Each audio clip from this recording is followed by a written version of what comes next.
Bismillahirrahmanirrahim. Assalamualaikum warahmatullahi wabarakatuh. Alhamdulillahi wa kafa. Wassalatu wassalam ala nabiyyina al-mustafa wa ala alihi wa sahbihi wa man ihtada. Asyhadu an la ilaha illallah wa la syarikalah wa asyhadu anna Muhammadan abduhu wa rasuluh la nabiyya rasulullah ba'dah. Allahumma shalli wa sallim wa barik ala nabiyyina Muhammadin wa ala alihi wa sahbihi wa man tabi'ahum bi ihsanin ila yaumil amma ba'd. Puji syukur kita panjatkan kehadirat Allah Subhanahu wa taala yang telah memberikan banyak sekali nikmat kepada kita, dan tentu saja nikmat-nikmat yang kita rasakan saat ini adalah bentuk dari karunia Allah, rahmat Allah, keadilan Allah yang membagi rizki bagi kita semua, yang tidak pernah membeda-bedakan kita. Seburuk apapun kita sebagai hambanya, separah apapun maksiat kita, tetap Allah tidak pernah akan menghentikan rezeki kita, dan untuk itu kita senantiasa bersyukur kepada Allah, karena hanya kepadanya lah kita menggantungkan segala sesuatu. Salawat serta salam semoga senantiasa tercurah kepada junjungan kita Nabi Muhammad Sallallahu Alaihi Wasallam, yang setiap perkataannya adalah hukum, setiap perbuatannya adalah teladan, dan sebaik-baiknya sahabat adalah sahabatnya. Hai teman-teman dirahmati Allah Subhanahu Wa Taala. Pada kesempatan kali ini saya akan menyampaikan hal yang sebetulnya sudah sangat familiar di telinga teman-teman, tapi saya bertujuan untuk merefresh supaya kita ingat kembali bahwasanya dalam berpuasa ada yang namanya pencuri alias maling puasa. Ini waspadai maling puasa ini. Siapa maling puasa itu? Ya, kita tahu bahwasanya ada hadis Rasulullah SAW yang menyebutkan maling dalam sholat. Maling dalam sholat adalah orang yang ruku, sujud, atau gerakan-gerakan sholat yang lain dengan sangat cepatnya, tidak tumak ninah, dan sholatnya menjadi tidak sempurna, bahkan menjadi tidak sah. Sedangkan maling dalam puasa ini adalah maling, artinya dia mencuri keutamaan-keutamaan dalam berpuasa, yang sesungguhnya Allah sudah memberitahu, bahwa Rasulullah SAW sudah memberitahu kepada kita bahwasanya puasa adalah untuk Allah. Maka ketika kita menjalankan ibadah puasa tanpa mengindahkan perintah Allah dan mengindahkan larangannya, inilah kita menjadi orang yang merugi, orang yang tidak beruntung karena pahala kita sudah dicuri. Nah, maling-maling dalam berpuasa ini bentuknya adalah tidak seperti maling yang kebanyakan kita kenal. Ya, maling-maling berpuasa ini adalah godaan-godaan untuk riba, godaan untuk berbohong, godaan untuk marah, godaan untuk bertengkar, godaan untuk apapun itu yang sifatnya membuat kita jadi tidak bisa mendapatkan pahala puasa. Kita hanya dapat lapar dan hausnya saja. Ingat bahwasanya banyak sekali hal-hal mubah atau hal-hal yang dibolehkan yang membuat kita jadi lalai untuk melaksanakan perintah-perintah Allah. Maka jangan terlena dengan hadis, ya, yang diperdebatkan validitasnya, tapi memang hadis ini sangat masyhur ya di tengah-tengah kita, bahwasanya tidurnya orang berpuasa adalah ibadah. Maka sesungguhnya yang bisa kita ambil kesimpulannya bahwa ya karena dengan tidur itu kita bisa menghindari kemaksiatan, bisa jadi itu sebagai ibadah. Tapi intinya bahwa jangan sampai kita menjadikan tidur itu jadi berlebihan dalam puasa, karena banyak sekali hal yang bisa kita lakukan dan itu nilai pahalanya sangat besar di sisi Allah Subhanahu wa taala ketika kita berpuasa. Ketika kita tidur dan sampai kebablasan, mungkin dari subuh sampai zuhur, habis zuhur tidur lagi sampai asar, habis asar tidur lagi sampai subuh, ternyata nggak sempat buka puasa. Intinya jangan sampai kemudian hal yang mubah itu membuat kita jadi lalai dari mengingat Allah. Hal yang mubah itu membuat kita jadi lalai dari amalan-amalan bulan Ramadan kita. Ingat tetap untuk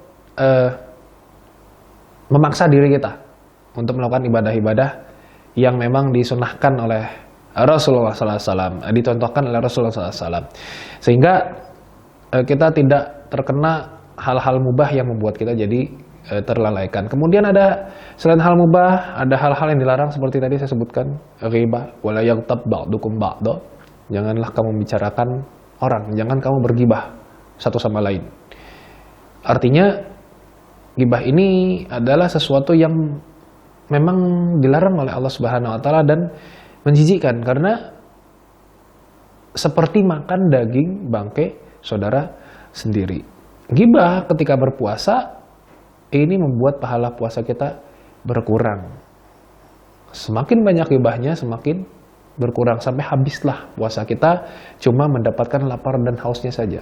Artinya kewajiban kita gugur tapi tidak mendapatkan pahala puasanya karena puasa itu untuk Allah. Sehingga kita hindari ya tempat-tempat ghibah, sumber-sumber ghibah. Mungkin tetangga yang suka ngomongin orang, ya bukan kita hindari tetangganya, kita hindari perbuatannya. Ya kita hindari ketika dia sudah mau berghibah, mungkin kita alihkan pembicaraannya. Atau kita misalnya izin untuk pergi kemana supaya tidak melanjutkan ghibah tersebut. Terus kemudian juga kita hindari juga penyebab-penyebabnya.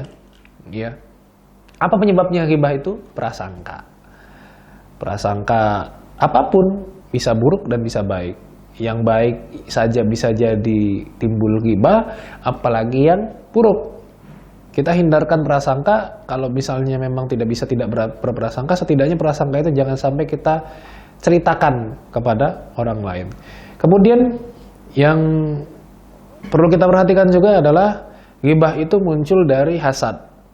Hasad, dengki, ketika kita SMS, susah melihat orang senang dan senang melihat orang susah.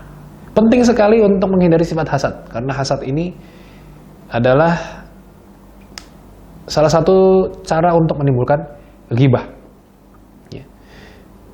Kenapa kita berghibah? Kadang-kadang karena kita itu pengen ada orang yang melakukan keburukan yang sama seperti kita. Ini kita tuh melakukan keburukan, terus kita nggak punya teman. Akhirnya kemudian ada orang yang kita benci sekali dan kita menimpakan keburukan yang kita lakukan kepada dia. Nah ini makanya ghibah itu biasanya timbul karena hasad. Kurang-kurangin iri, dengki kepada orang lain. Adapun iri atau dengki yang dibolehkan oleh Allah Subhanahu wa taala adalah iri atau kepada amalan seseorang. Itu boleh. Ya, amalan kebaikan seseorang boleh kita iri supaya kita termotivasi untuk melakukan hal yang sama atau bahkan lebih daripada hal tersebut. Dan ingat juga ada ghibah yang dibolehkan sebetulnya. Yaitu ghibah yang sifatnya bukan mengumbar aib, tapi sifatnya adalah mencegah kemungkaran. Ya, sifatnya mencegah kemungkaran, yaitu ketika kita membicarakan keburukan orang lain supaya keburukan orang itu tidak meluas kerusakannya kepada orang yang lebih banyak. Ya, misalnya kita menceritakan ini orang suka dia klepto misalnya. Jadi barang-barang orang suka diambil. Ya. Mungkin baik kelihatannya tapi ternyata klepto, atau ini orang tukang mabuk, hati-hati kalau dia sudah mabuk dia bisa ngacak-ngacak ke rumah orang, misalnya seperti itu. Satu kampung, satu desa bisa dirusak sama dia, misalnya seperti itu. Nah, hal seperti ini boleh diceritakan, jadi bukan termasuk dalam ghibah yang dilarang. Lalu apalagi pencurinya bohong, ya maling puasa kita adalah perbuatan dusta. Dusta ini termasuk dalam ciri-ciri orang munafik di antara tiga ciri. Apabila berkata dia berdusta, apabila berjanji dia ingkar, ya. Apabila dipercaya dia khianat. Jadi jangan sampai kita kemudian berbohong. Kadang-kadang ada orang yang berbohong sebetulnya nggak diniatkan, tapi nggak sadar kemudian dia berbohong. Makanya coba kita kontrol. Gimana cara mengontrolnya? Lagi-lagi kita tutup pintu-pintu kebohongan itu. Apa pintu kebohongan? Ya, biasanya satu kebohongan diikuti oleh seribu kebohongan yang lain. Biasanya orang yang berbohong itu karena dia bersalah. Nah, bersalah itu kebanyakan adalah karena dia bermaksiat. Makanya kita hindari pintunya, ya. Pintunya kita tutup pintunya untuk berbohong, yaitu jangan sampai kita melakukan kemaksiatan, apalagi yang terang-terangan. Ya, jangan sampai kita melakukan pengkhianatan kepada saudara kita mungkin. Jangan sampai kita melakukan merugikan orang lain. Ya, kadang-kadang merugikan ini yang menjadikan bohong. Misalnya nyerempet mobil orang saat lagi parkir mobilnya. Ya, mobil nggak salah apa-apa ditabrak. Mobil lagi diem ditabrak. Nyerempet mobil orang. Terus lecet. Terus kita ditanya, Mas yang ngelecetin mobil saya? Oh enggak, berbohong. Ya. Ketika sudah berbohong, biasanya akan diikuti dengan kebohongan yang lain. Tadi kan Mas yang lewat sini, iya tapi saya, nah, langsung kepikiran untuk berbohong yang lain. Makanya tutup pintu-pintunya. Ya. Kalau bersalah, akui. Kalau misalkan memang melakukan sesuatu yang merugikan orang lain, akui, minta maaf, ya sebisa mungkin ganti rugi. Ya, semoga dengan seperti itu kita jadi punya skill atau punya kemampuan untuk mengakui kesalahan diri sendiri, tidak hidup dalam kebohongan. Ya. Kemudian berbohong ini juga ada yang dibolehkan, asalkan berbohongnya dalam rangka satu, dalam rangka perang. Kemudian dalam rangka kedua, mendamaikan saudara yang sedang berseteru, ya. Ada dua orang yang lagi berantem, kemudian gimana caranya supaya mereka berdamai. Kita berbohong itu tidak masalah, asalkan berbohongnya itu mendamaikan mereka dan juga menjadikan maslahat bagi orang lebih banyak. Lalu kemudian juga ada berbohong yang dibolehkan, yaitu berbohong untuk menyenangkan hati suami atau istri, ya. Makanan istri keasinan. Terus kita bilang, "Ma, ini enak banget. Ini adalah sayur terenak yang pernah aku makan." Ya. Padahal asin banget. Terus istrinya bilang, "Ya udah besok dibikin lagi." Jangan. Jangan, sekali-kali aja bikinnya ya. Jadi jangan keseringan karena asin banget itu. Atau misalnya suami membelikan sepatu kepada istrinya, ya. Sepatunya jelek, maksudnya tidak sesuai dengan keinginan si istri. Gimana caranya kemudian supaya tidak menimbulkan perpecahan rumah tangga? Ya berbohonglah istrinya. Ih, bagus sekali Pak sepatunya. Ini pasti harganya mahal ya. Ini pasti belinya di tempat yang yang kelas atas ya. Ini bagus banget sepatunya. Ya. Padahal dalam hati sebetulnya nggak terlalu bagus ya. Jadi dalam rumah tangga itu ada sesuatu, ada bohong yang diperbolehkan, yaitu bohong untuk menyenangkan atau menghindari perpecahan. Ya, yang mentang-mentang qaulul haq walau kana murran, ya, berkatalah yang jujur meskipun pahit gitu. Sepatu dibeliin sama suami jelek sepatunya, terus ih jelek banget sepatunya kayak kamu, wah itu nggak boleh. Itu jadi perpecahan gitu misalnya seperti itu. Artinya ya sama kayak sayur tadi, sayurnya sayur apa nih gitu misalnya, hambar gitu ya. Ini bukan acara MasterChef ya. Ini rumah tangga. Jadi kita harus bisa menghibur satu sama yang lain. Makanya berbohong dalam kondisi seperti ini diperbolehkan. Ya, tentu saja ini bohong tujuannya untuk maslahat. Lalu ada lagi maling puasa kita, yaitu marah. Ingat ya, marah ini adalah maling puasa kita. La taghdab walakal jannah. Rasul sallallahu alaihi wasallam menyebutkannya 3 kali. La taghdab walakal jannah. Jangan marah bagimu surga. Jangan marah bagimu surga. Jangan marah bagimu surga. Ya. Karena ada 1001 alasan untuk kita marah-marah dan cuma ada 1 alasan untuk kita bersabar dan menahan kemarahan kita. Dan ingat, manusia yang tangguh bukan manusia yang pandai bergulat, tapi manusia yang pandai untuk mengalahkan hawa nafsunya sendiri. Maka marah-marah ini juga satu hal yang perlu kita hindari. Ya. Apalagi ketika berpuasa. Nggak puasa aja jangan marah-marah. Ya. Dan marah-marah ini anjuran dari Rasul, kalau sedang marah, kalau sedang emosi, segera berwudu. Ya. Atau ketika engkau sedang marah, saat engkau berdiri, maka duduklah. Kalau duduk masih emosi juga, berbaringlah. Ya. Karena biasanya enak marah itu pas berdiri. Kalau sudah duduk itu biasanya mulai berkurang emosinya. Apalagi tiduran, jarang orang marah sambil marah-marah sambil tiduran itu jarang sekali. Ya, makanya dibiasakan untuk menahan emosi kita. Ada 1001 alasan untuk marah, tapi cuma 1 alasan untuk bersabar. Ya, jangan marah-marah. Meskipun saat itu kita pengen banget marah, cari alasan untuk tidak marah. Tapi juga ada marah yang diperbolehkan, malah dianjurkan. Marahnya saat apa? Saat ya keluarga kita dihina, saat Nabi kita dihina. saat Tuhan kita dihina, kita boleh marah. Terus kemudian marah saat berperang. Justru perang itu harus marah-marah. Kalau nggak marah-marah gimana mau perang? Ya? Serang tapi sambil ketawa, ya nggak bisa. Marah itu harus, perang itu harus dalam keadaan marah. Ya. Jadi sebetulnya marah itu bukan sesuatu yang dilarang, tapi sesuatu yang perlu di manage. Artinya marah ini perlu untuk kita atur supaya sesuai pada tempatnya. Dan anjuran dari Rasulullah SAW ketika marah atau ketika disulut kemarahannya, kita harus mengatakan kepada orang yang buat kita marah atau orang yang ngajak kita berantem dengan saya sedang berpuasa. Ya. Jangan bikin saya marah karena saya sedang berpuasa, atau nggak usah ngajak berantem karena saya sedang berpuasa. Seperti itu sehingga kita jadi tidak tidak punya hasrat atau tidak punya nafsu untuk marah-marah. Dan lalu juga maling-maling ini semua ya tentu saja akan muncul ketika kita memang membiasakannya. Ya, ketika kita tutup pintunya, maka maling ini nggak akan muncul, insya Allah. Ya, gimana caranya kemudian untuk menghalangi pintu ini terbuka? Ya, tentu saja dengan membiasakan kalimat-kalimat yang baik. Lisan kita dibiasakan dengan kalimat yang baik, kalimat thayyibah. Kemudian juga membiasakan dzikir, membiasakan ibadah-ibadah, sehingga kita tersibukkan dengan ibadah, tersibukkan dengan target-target ibadah kita di bulan Ramadan. Membiasakan diri kita untuk berinteraksi dengan orang-orang yang baik, membiasakan diri kita untuk terus berada pada lingkungan yang baik, ya. Grup WA yang nggak baik, yang nggak berfaedah, di mute aja.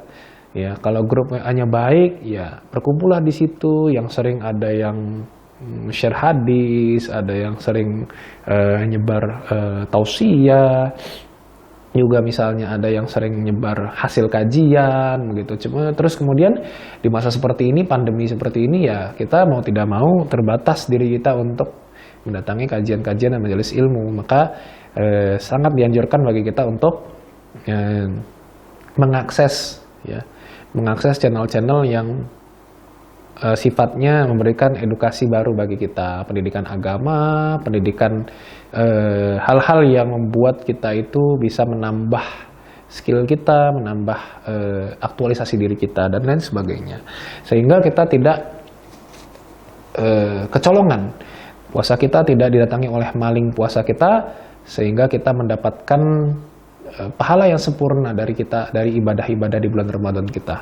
Karena sesungguhnya puasa itu tujuannya adalah agar kita menjadi orang yang bertakwa, bertambah imannya, lebih hati-hati, dan juga tentu saja lebih dekat kepada Allah Subhanahu wa Ta'ala. Ketika kita menghindari maling-maling di bulan puasa ini, maling-maling puasa ini, ya, tentu saja kita selangkah lebih dekat kepada Allah. Ketika kita selangkah lebih dekat kepada Allah, maka kita akan lebih mudah untuk istiqomah di jalan Allah dan istiqomah dalam menjalankan ibadah-ibadah yang memang menjadi keutamaan di bulan Ramadan seperti sekarang, ya, seperti tilawah kita, sholat sunnah kita, kemudian bangun malam kita, sahur kita, buka puasa kita, dan tentu saja kita jadi punya semangat yang lebih untuk melakukan berbagai keutamaan, ya, melakukan ibadah-ibadah yang sifatnya memang cuma ada di bulan Ramadan, atau ibadah-ibadah yang juga di bulan Ramadan, sehingga ketika kita sudah selesai di bulan Ramadan, kita masih bisa terus melakukannya, melanjutkannya, ya, jadi lebih baik Ramadan, diri kita lebih baik setelah Ramadan dibanding dengan sebelum Ramadan. Maka inilah kemudian kita menjadi orang yang beruntung karena kita lebih baik daripada hari kemarin. Maka segera dievaluasi. Kalau memang kita orangnya temperamental, maka yang paling utama adalah mendidik diri kita dengan kesabaran. Kemudian mendidik diri kita untuk mengelola kemarahan. Kalau memang kita orangnya sering gampang berbohong, ya, yang paling utama adalah bagaimana mendidik diri kita untuk jujur, dan tentu saja menghindari tempat-tempat kita atau kesempatan-kesempatan yang memungkinkan kita untuk berbohong. Kemudian juga bagi kita yang ngantukan, pelor, ya, hindari tempat-tempat nyender, hindari tempat-tempat nempel supaya kita tidak gampang tertidur sampai kebablasan sehingga kita merasakan puasa itu cuma sebentar tanpa kita melaksanakan ibadah-ibadah yang sesungguhnya kita mendapatkan pahala yang luar biasa dari Allah Subhanahu wa taala. Yang gampang marah atau yang gampang ghibah gitu ya. Yang gampang ghibah juga mendidik dirinya supaya terhindar dari tempat-tempat ghibah, sumber-sumber ghibah, segala sesuatu yang membuat kita jadi mudah untuk membicarakan keburukan orang lain ya, karena ghibah adalah sesungguhnya menceritakan aib seseorang yang dimana ketika diceritakan orang itu menjadi tidak suka. Ya rata-rata aib kalau diceritakan jadi orangnya jadi keberatan. Dan perbanyaklah berbuat baik di bulan Ramadan ini. Apapun yang bisa kita lakukan, apapun yang bisa kita laksanakan sepanjang bulan yang berat ini ya pandemi ini, sehingga kita bisa mencapai derajat takwa sebagaimana yang diharapkan dari orang-orang yang berpuasa. Demikian dari saya. Qul qouli hadza wa astaghfirullah walakum. Wallahul muwaffiq ila aqwamit thariq. Assalamualaikum warahmatullahi wabarakatuh.